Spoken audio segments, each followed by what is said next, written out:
Hi hello friends, welcome back to my channel. Mutton semi gravy ಹೇಗೆ ಮಾಡೋದು, ಮನೇಲಿರುವಂತಹ ಮಸಾಲೆಗಳನ್ನ ಬಳಸಿ ಘಮ ಘಮ ಅಂತ ಅರೋಮದೊಂದಿಗೆ ಸೂಪರ್ವಾಗಿರೋ ಒಂದು ಮಟನ್ ಸೆಮಿ ಗ್ರೇವಿನ ಮಾಡೋದು ಹೇಳ್ಕೊಡ್ತೀನಿ.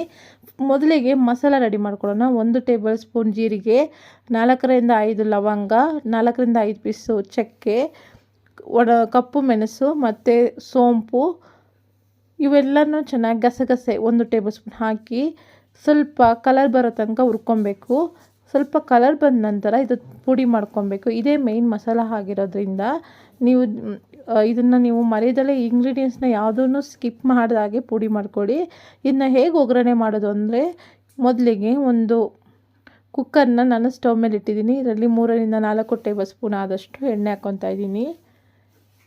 ಎಣ್ಣೆ ಆದಷ್ಟು ಸ್ವಲ್ಪ ಕಡಿಮೆನೇ ಹಾಕಿ ಬಳಸ್ತಾ ಇದ್ದೀನಿ, ಯಾಕಂದರೆ ಮಟನಲ್ಲಿ ಕೊಬ್ಬಿನಂಶ ಇರೋದ್ರಿಂದ ನಾವು ಕಡಿಮೆ ಎಣ್ಣೆ ಬಳಸಿದರೆ ಸಾಕು. ಯಾಕಂದರೆ ಮಟನಲ್ಲೇ ಕೊಬ್ಬಿನಂಶ ಇರೋದ್ರಿಂದ ಅದು ಸ್ವಲ್ಪ ಎಣ್ಣೆ ಹಾಕಿದ್ರೆ ಜಾಸ್ತಿ ಎಣ್ಣೆ ಥರ ಕಾಣಿಸುತ್ತೆ. ಅದಕ್ಕೋಸ್ಕರ 4 ಈರುಳ್ಳಿನ ಹೆಚ್ಚಿಬಿಟ್ಟು ಹಾಕ್ಕೊತಾ ಇದ್ದೀನಿ.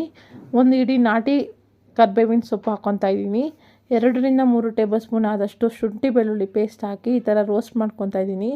ಈರುಳ್ಳಿ ಮತ್ತು ಶುಂಠಿ ಬೆಳ್ಳುಳ್ಳಿ ಪೇಸ್ಟ್ ಹಸಿ ವಾಸನೆ ಹೋಗೋ ತನಕ ಚೆನ್ನಾಗಿ ರೋಸ್ಟ್ ಮಾಡಬೇಕು.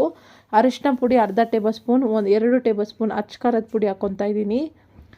ಅಚ್ಚ ಖಾರದ ಪುಡಿ ಖಾರ ನೋಡಿ ನಿಮಗೆ ಹಾಕ್ಕೊಳ್ಳಿ. ನಾನು ಖಾರ ಜಾಸ್ತಿ ತಿನ್ನೋದ್ರಿಂದ 2 ಟೇಬಲ್ ಸ್ಪೂನ್ ದೊಡ್ಡ ಸ್ಪೂನಲ್ಲಿ ಹಾಕ್ಕೊತಾ ಇದ್ದೀನಿ. 2 ಟೇಬಲ್ ಸ್ಪೂನ್ ಧನಿಯಾ ಪೌಡರ್ ಮತ್ತು 1/4 ಟೇಬಲ್ ಸ್ಪೂನ್ ಆದಷ್ಟು ಗರಂ ಮಸಾಲ ಪೌಡರ್ ಬೇಕಂದರೆ ಹಾಕ್ಕೊಳ್ಳಿ, ಇಲ್ಲಾಂದರೆ ಇಲ್ಲಿ ಬೇಡ. ನಾನು ಗರಂ ಮಸಾಲ ಪೌಡರ್ ಹಾಕಿಲ್ಲ, ನಾನು ರೆಡಿ ಮಾಡಿದಂಥ ಪೌಡರ್ ಹಾಕ್ಕೊತಾ ಇದ್ದೀನಿ. ಮೊದಲಿಗೆ ಮಿಕ್ಸಿ ಜಾರ್ನಲ್ಲಿ ಹರ್ಕೊಂಡಿದ್ನಲ್ಲ ಅದನ್ನು ಹಾಕ್ಕೊತಾ ಇದ್ದೀನಿ. ಅದು ತರಿಯಾಗಿ ನೀವು ಹರ್ಕೊಂಡ್ರೆ ಇನ್ನೂ ಚೆನ್ನಾಗಿರುತ್ತೆ ಮಿಕ್ಸಿ ಜಾರ್ನಲ್ಲಿ. ಈಗ ನೀವು ಕಲ್ಲುಪ್ಪು ಹಾಕಿ ಚೆನ್ನಾಗಿ ಮಸಾಲ ರೋಸ್ಟ್ ಆಗೋ ತನಕ ಇದರಲ್ಲಿ ಫ್ರೈ ಮಾಡೋಣ. ಎಷ್ಟು ಚೆನ್ನಾಗಿ ಫ್ರೈ ಮಾಡ್ತೀರೋ ಅಷ್ಟು ಚೆನ್ನಾಗಿ ಟೇಸ್ಟಿಯಾಗಿರುತ್ತೆ. ಈಗ ವಾಶ್ ಮಾಡಿ ಇಟ್ಟಂತಹ ಮಟನ್ನ ಸೇರಿಸ್ಕೊತಾ ಇದ್ದೀನಿ. ಇದು 1 kg ಮಟನ್. ಇದು 1 kg ಮಟನ್ಗೆ ಆದಷ್ಟು ನಾನು ಮಸಾಲನ ನಿಮಗೆ ತೋರಿಸ್ತಾ ಇದ್ದೀನಿ. ಈ ಟೊಮೊಟೊ ಹಣ್ಣು ಹಾಕಿದ್ದೀನಿ. ಟೊಮೊಟೊ ಹಣ್ಣು ಹಾಕಿ ಅದು ಚೆನ್ನಾಗಿ ಮ್ಯಾಶ್ ಆಗಬೇಕು. ಇದಿಷ್ಟು ಮಸಾಲ ಹಸಿ ವಾಸನೆ ಹೋಗೋ ತನಕ ಚೆನ್ನಾಗಿ ರೋಸ್ಟ್ ಮಾಡಿ. ಎಷ್ಟು ಚೆನ್ನಾಗಿ ರೋಸ್ಟ್ ಮಾಡ್ತೀರೋ ಅಷ್ಟು ಚೆನ್ನಾಗಿರುತ್ತೆ. ಇದರಲ್ಲಿ 3 ಟೇಬಲ್ ಸ್ಪೂನ್ ಆದಷ್ಟು ಸ್ವಲ್ಪ ಎಣ್ಣೆ ಬೇಕಾದ್ರೆ ಇವಾಗ ಹಾಕ್ಕೊಳ್ಳಿ. ಇವಾಗ ಒಂದು ಅರ್ಧ ಲೋಟ ನೀರನ್ನು ಹಾಕಿಬಿಟ್ಟು ಮಿಕ್ಸ್ ಮಾಡಿಬಿಟ್ಟು ಮುಚ್ತಾ ಇದ್ದೀನಿ. ಇವಾಗ ಮುಚ್ಚಿಬಿಟ್ಟು ಒಂದು 4 ವಿಸಿಲ್ ಬರೋ ತನಕ ವೆಯ್ಟ್ ಮಾಡೋಣ. 4 ವಿಸಿಲ್ ಬರಬೇಕು. 4 ವಿಸಿಲ್ ಬಂದ ನಂತರ ಓಪನ್ ಮಾಡಿ ನೋಡಿದರೆ ಸೂಪರ್ವಾಗಿರೋ ಮಟನ್ ಸೆಮಿ ಗ್ರೇವಿ ರೆಡಿ ಆಗುತ್ತೆ. ಇವಾಗ ಕೊತ್ತಂಬರಿ ಸೊಪ್ಪು ಹಾಕಿದ್ದೀನಿ ನೋಡಿ. ಇವಾಗ ಕೊತ್ತಂಬರಿ ಸೊಪ್ಪು ಹಾಕಿದ್ರೇ ಅದೊಂಥರ ಅರೋಮ ಚೆನ್ನಾಗಿ ಬರುತ್ತೆ. ಹಾಕಿ ಮಿಕ್ಸ್ ಮಾಡ್ತಾಯಿದ್ದೀನಿ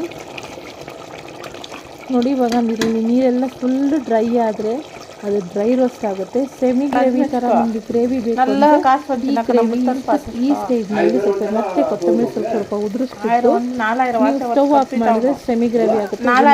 ಫ್ರೈ ಮಾಡಿದ್ರೆ ಈ ನೀರನ್ನೆಲ್ಲ ಡ್ರೈ ರೋಸ್ಟ್ ಆಗುತ್ತೆ.